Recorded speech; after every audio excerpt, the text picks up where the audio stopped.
안녕하세요. 찰리브레입니다.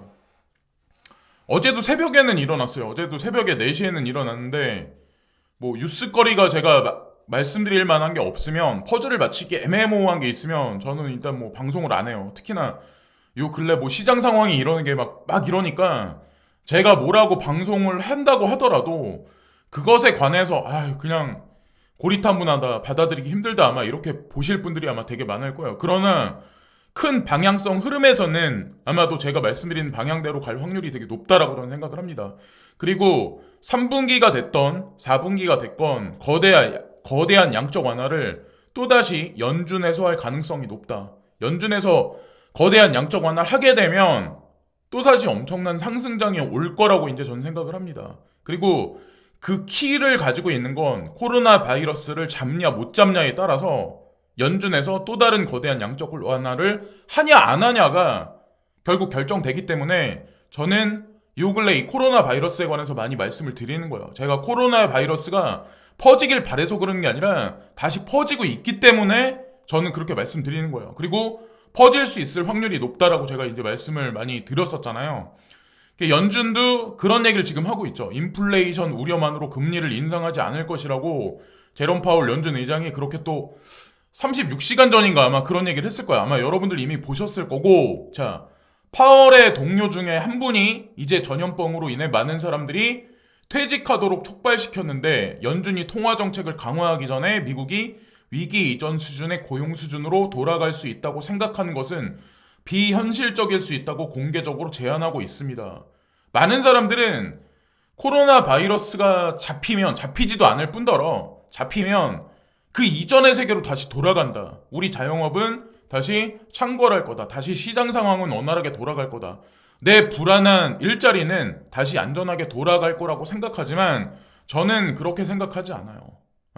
코로나는 명분일 뿐이고 어차피 기술의 진보에 의해서 많은 사람들은 일자리를 잃어버릴 수밖에 없고 산업의 패러다임은 어차피 변할 수밖에 없어요.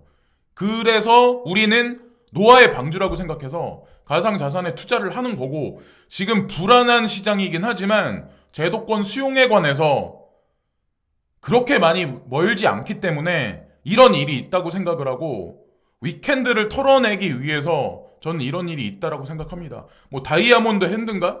다이아몬드 핸드라는 그런 얘기들이 요즘에 돌더라고요. 트위터 보면 스트롱 핸드가 아니라 그런 얘기가 하여튼 있더라고요. 그리고 바이든 행정부에서 제롬 파월 연준 의장을 그러니까 또다시 이제 임기를 다시 재임명하는 거에 관해서 몇 주 안에 이게 또 결정된대요. 그래서 제롬 파월 연준 의장은 본인의 의지를 지속적으로 간헐적으로 계속 시장에 주입을 하고 있죠. 그래서 코인 시장도 반등이 있었던 거고, 우리는 금리 인상 하겠다라고 했었는데 금리 인상하지 않을 거다. 섣부르게 하지 않을 거다라고 또 말을 또 번복했죠.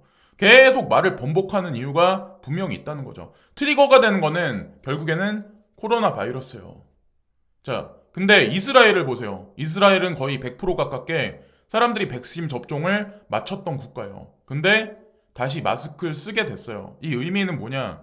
사회적 거리두기도 다시 원위치가 되고 잡히지 않았단 얘기예요. 이 코로나 바이러스 자체가. 그래서 델타 변이가 또다시 요즘에 창궐하는데 거기다가 델타 플러스까지 나왔어요. 델타 변이 플러스까지 나왔어요. 그래서 지금 현재 유럽 전역하고 특히나 유럽은 조심해야 되는 게 축구장을 보면 많은 관중들이 바로 근거리에 붙어가지고 막 이렇게 응원하는 사람들 되게 많잖아요. 그런 사진을 저도 이제 봤는데 세계 80여 개국으로 걷잡을 수 없이 확산 중이다. 특히 유럽은 근접 국가가 많아서 더 빠르게 확산될 확률이 되게 높다라고 저는 생각을 하는데 어쨌든 지금 확산 중인 건 사실이에요. 그리고 델타 변이가 확산되고 있는 와중에 우리나라 정부에서는 7월 1일부터 아이들 학교 등교 다시 시작한다, 오픈한다라는 얘기가 있었고 거기다가 인도하고 영국 입국자 격리 면제해 주겠다라는 얘기가 있었죠. 그럼 어떻게 될까요? 델타 변이가 인도하고 영국에 창궐하는데 여기서 백신 접종 맞은 사람이 온다라고 하더라도 그거는 또 다른 변이, 또 다른 확산을 야기시킬 수밖에 없어요. 이게 의도한 걸까요? 의도하지 않은 걸까요? 과연 무엇이 진실일까요? 하다못해 기사에도 이런 얘기 나왔잖아요. 입국자 격리 면제 철회해야 된다. 라고 얘기가 나오죠. 자, 어떻게 될까요? 자, 그리고 여기 보시면 제가 상징적인 걸 하나 이렇게 올려놨는데 제가 아까 초반에 그런 말씀 드렸죠. 코로나 바이러스가 다시 청가하고 다시 재확산되기 시작하면 결국에는 팬데믹으로 사람들은 갇힐 수밖에 없고 일자리는 점점 줄어들 수밖에 없다. 그로 결국에는 또 다른 양적 완화가 진행될 수밖에 없다라고 생각하는 게 저의 개인적인 생각이에요. 그리고 1차, 2차, 3차 양적 완화까지 했는데 4차, 5차 양적 완화, 지속적인 양적 완화를 하면 현재 통화 시스템은 결국엔 파괴될 수밖에 없다. 돈의 가치는 하락할 수밖에 없다. 라고 생각을 합니다. 그래서 우리는 가상자산에 투자를 하는 거고, 어쨌든 이러나 저러나 코로나 바이러스를 떠나서 제가 한 가지 예를 들어서 한 가지만 보여드릴게요. 내연 기관차 한 대에 필요한 부품 개수, 자, 약 27,000개의 부품이 필요해요. 자동차 한 대 만드는데 약 27,000개 부품이 필요해요.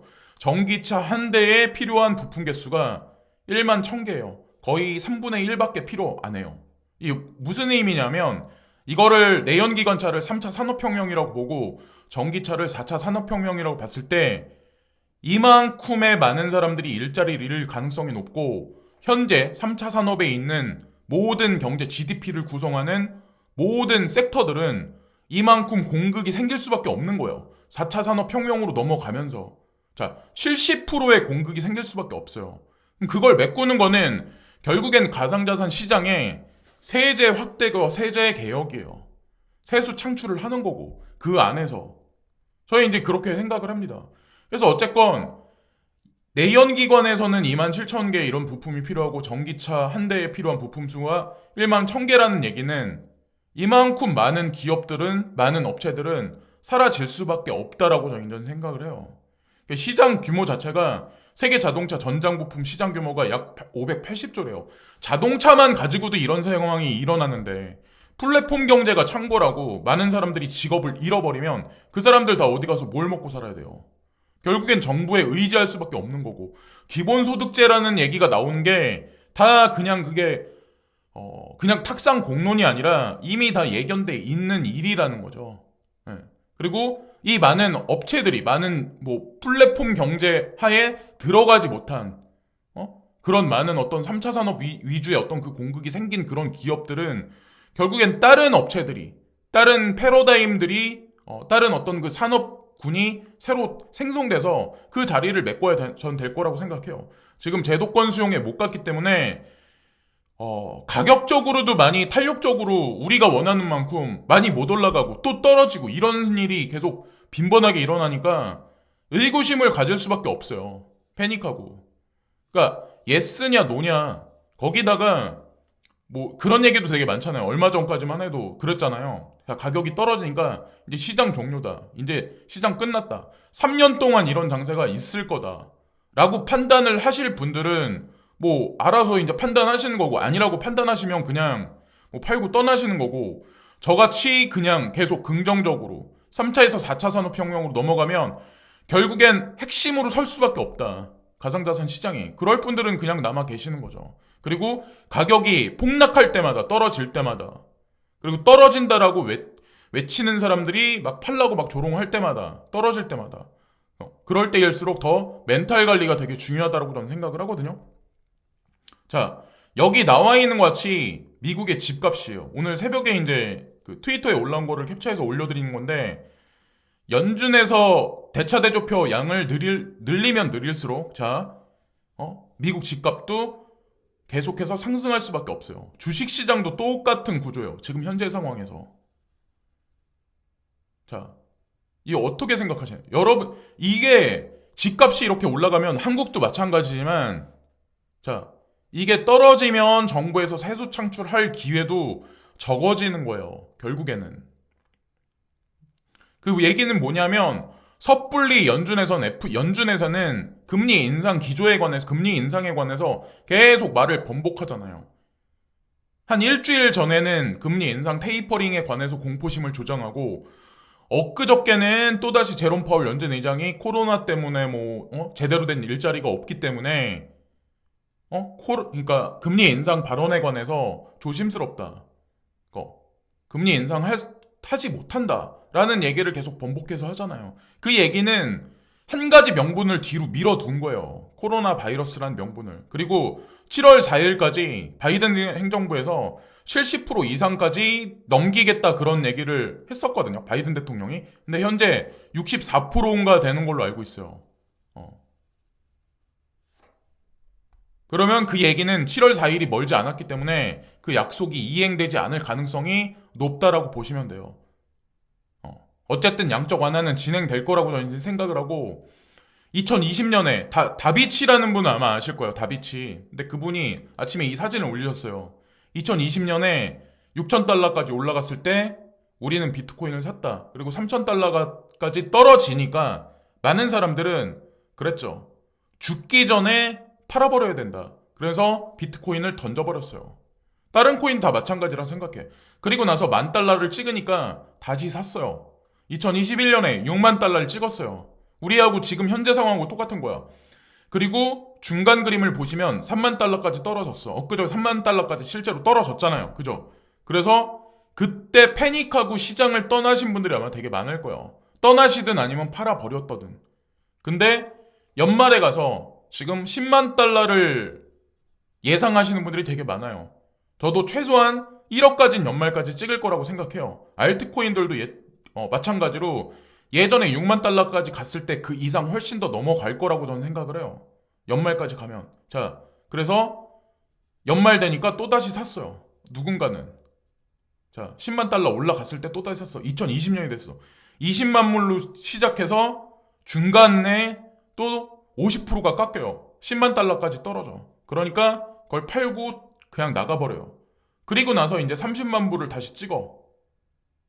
그러면 이제 완전 못 사는 거죠. 지금은 뭐 몇 천만 원이다. 아니면 알트코인들도 우리가 확신하지 못하는 가격에 지금 현재까지 떨어지고 반등이 있다라고 하더라도 아마 많은 분들은 의구심부터 많이 품으실 거예요. 이게 과연 이 시장이 살아남을 수 있을까? 근데 결국에는 그 키를 진 거는 뭐 세력의 입장이긴 하지만 결국에는 세수 창출을 하기 위해서는 결국에는 이 시장에 많은 대중들을 끌어오기 위해선 가격을 올려놓을 수밖에 없어요. 왜냐하면 가격이 올라가야 많은 사람들은 관심을 가질 수밖에 없으니까. 가격이 올라갔을 때 많은 사람들이 관심을 가졌었던 어떤 그거를 몇 달 전에 아마 기억을 하실 거예요. 또 베리 실버트가 그리고 코인베이스에 라이브 피어가 이제 상장을 됐거든요. 아마 아시겠지만 DCG하고 코인베이스는 자웅동체라고 보시면 돼요. 그래서 어쨌건 이걸 제가 말씀드리는 이유는 뭐 호라이젠 코인도 있고 지캐시도 있고 익명성 코인에 관한 뭐 호라이젠 코인은 아직까지 코인베이스에 상장은 못했어요. 커스터디엔 있지만. 그래서 이것도 아마 급등락이 되게 심해서 가지고 있기가 아마 되게 쉽지 않으실 거예요. 뭐 여기서 뭐 스윙의 관점으로 하시든 단타로 하시든 노드를 돌리시든 많은 선택사항이 있고 두 가지를 다 동시에 저는 이제 하고 있는데 일단 익명성 코인은 한국 시장에서 사라질 때도 저는 가지고 있었어요. 그 익명성 코인 사라진다라는 얘기가 되게 많이 돌죠. 사람들 혹간에는. 근데 베리 실버트가 그런 얘기를 했었죠. 그런 말이 돌 때도 결국 익명성 코인은 살아날 거다. 그리고 2021년이 익명성 코인의 한 해가 될 거다라는 얘기를 했죠. 지금 현재 12월까지 가려면 아직 반절이 남았어요. 거의 반절이 남았어요. 6월 24일이니까. 그죠? 6월달인데 벌써서부터 시장에 부정론이 확산해. 그러니까 FATF의 회의가 아마 이번 주 안에 결론 나고 7월달 초 안에 아마 FATF에서 나온 회의 결과가 아마 나올 거예요. 그 결과가 어떻게 나올진 모르겠지만 어쨌든 익명성 코인에 관해서 이 시장의 주도적인 세력인 베리 실버트가 긍정적이게 바라보기 때문에 저도 나쁘지 않게 보고 있습니다. 왜냐? 저 같은 사람보다 훨씬 더 뛰어난 높은 인사이트를 가지고 있는 사람이기 때문에 저도 그 말을 듣고 그렇게 했던 확신을 보고 그걸 믿었었고 그리고 얼마 전에 베리 실버트가 이번 한 주는 고난의 한 주가 될 거라다라는 얘기를 했는데 실제로 또 그렇게 됐어요. 이 사람이 예전에 한 말을 가만히 되새겨서 미래를 어느 정도 이렇게 하면 거의자 맞아 들어가고 있어요. 지금 현재 이제 상황도. 그러니까 앞으로도 마찬가지로 전 그렇게 될 거라고 이제 생각을 하는데, 자, 그리고 코인베이스가 일본의 크립토 커런시 마켓에 입성을 했어요. 승인이 됐어요. 어프로브 돼가지고. 자, 그래서 이걸 제가 말씀드리는 건, 일본에서는 이 해외 거래소가 들어가는 게 되게 쉽지가 않아요. 승인 내준다는 자체가. 그리고 코인 자체도 몇 개 안 되는 걸로 알고 있어요. 일본 내에서 거래되는 코인. 근데 코인베이스가 들어갔고 같이 들어간 거는 같이 이제 뭐 거래할 수 있다. 뭐 이건 뭐 기존 이미 일본에서 돼 있는 거긴 하지만 비트코인, 캐시, 그리고 이더리움, 그리고 스텔라 루멘, 라이트코인. 예. 어쨌든 뭐 여기 나와 있는 코인만 뭐 안전하다, 좋다 이런 걸 말씀드리려고 하는 게 아니라 코인베이스랑 같이 묶여서 저는 말씀드리려고 하는 거예요. 그러니까 우리는 지금 불확실한 시장에서 막 부와 내동하는데, 그리고 이 코인 개수는 시간이 지나면서 늘어날 거라고 이제 저는 생각을 해요. 근데 어쨌든 이들은, 이 세력이라고 하는 사람들은 계속 본인들의 지점망을 계속 늘려나가고 있잖아요. 글로벌하게. 그러니까 과연 정답이 어디에 있을까요? 우리는 숫자에 연연해야지만 결국 숫자는 또 다시 바뀌게 돼 있어요. 숫자가 올라가면 확신을 하는 게 아니라, 숫자가 중요한 게 아니라 진짜 주도적인 세력들이 인프라를 계속해서 확장하냐 안 하냐가 더 중요하다라고 저는 생각을 하거든요. 그래서 이 뉴스는 보여드리는 거예요. 숫자가 떨어지면 패닉하고 이 시장에 확신을 못 갖고 시장 종료다라는 얘기가 나돌고, 시장 종료다라는 얘기가 나오면 글쎄요, 거기 동화되기보다는 나는 반대로 생각해야지 라고 생각하는 게 저는 더 맞다라고 생각합니다. 이런 뉴스 하나만 봐도 알 수 있어요. 시장 종료인데 왜 코인베이스는 일본에 왜 들어갈까요? 요즘에 보면 뭐 BNB에 관한 얘기부터 해가지고 뭐 별의 별, 뭐 미국 증권거래위원회하고 마찰되는 뭐 여러 가지 얘기들부터 해서 은성수 금융위원장이 뭐 결국에는 가상자산 시장은 어떻게 될 거야, 뭐 이런 얘기도 또 발언을 또 하셨더라고요. 필터링 할 건 필터링 하시고 받아들일 건 받아들이시면서 멘탈 관리를 잘 해야 되는 시기가 지금이 아닐까라고 전 생각을 합니다. 지금까지 찰리브랑이었고요. 오늘도 시청해주신 모든 분들께 진심으로 감사합니다. 감사해요.